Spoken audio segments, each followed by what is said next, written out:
is a very welcome development that VP Leni accepted the challenge bilang co-chairperson ng ICANN. At ngayon, we want you to succeed.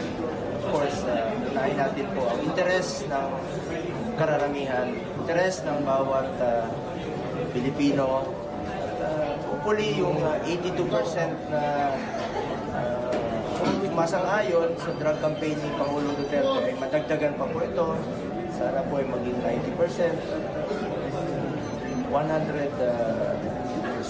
Sir, alam daw ni VP Leni na pamumulitika lang yung invitation sa kanya, pero titiisin daw niya, sir, kahit gano'n. Ito yung nagsasabi na, isa sa mga assistant mo nagsasabi na trap ito. It's not a trap.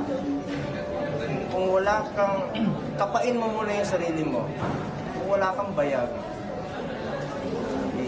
ma'am, kung walang bayag yung vice president, yung mga assistant mo, bulong mo na lang sa amin. Kami na po papatay sa drug.